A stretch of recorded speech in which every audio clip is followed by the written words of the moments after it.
TradingView app not working. Hello and welcome back to our YouTube channel. Without any further delay, let us get started. First and foremost, let's make sure our TradingView application is updated. Head over to your Play Store and search for TradingView.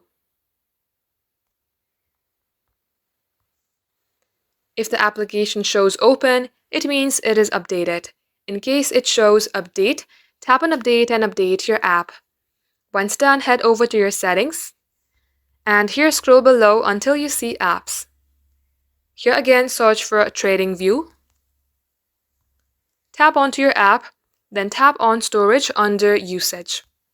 Here you have to clear the application's data. Before that, make sure that you remember your credentials. Now come back, under app info page, tap on force stop. Then tap on OK and see if this fixes your problem. If it's still not working for you, then you have to uninstall this application overall. So let's go ahead and do that. Long tap onto your app and tap on uninstall. Then tap on OK. Reinstall this app from your Play Store or your App Store and get back logged into your account.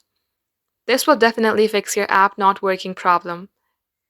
Thanks for watching the video till the very end. We will be back soon with more tutorials like this. Till then, stay updated.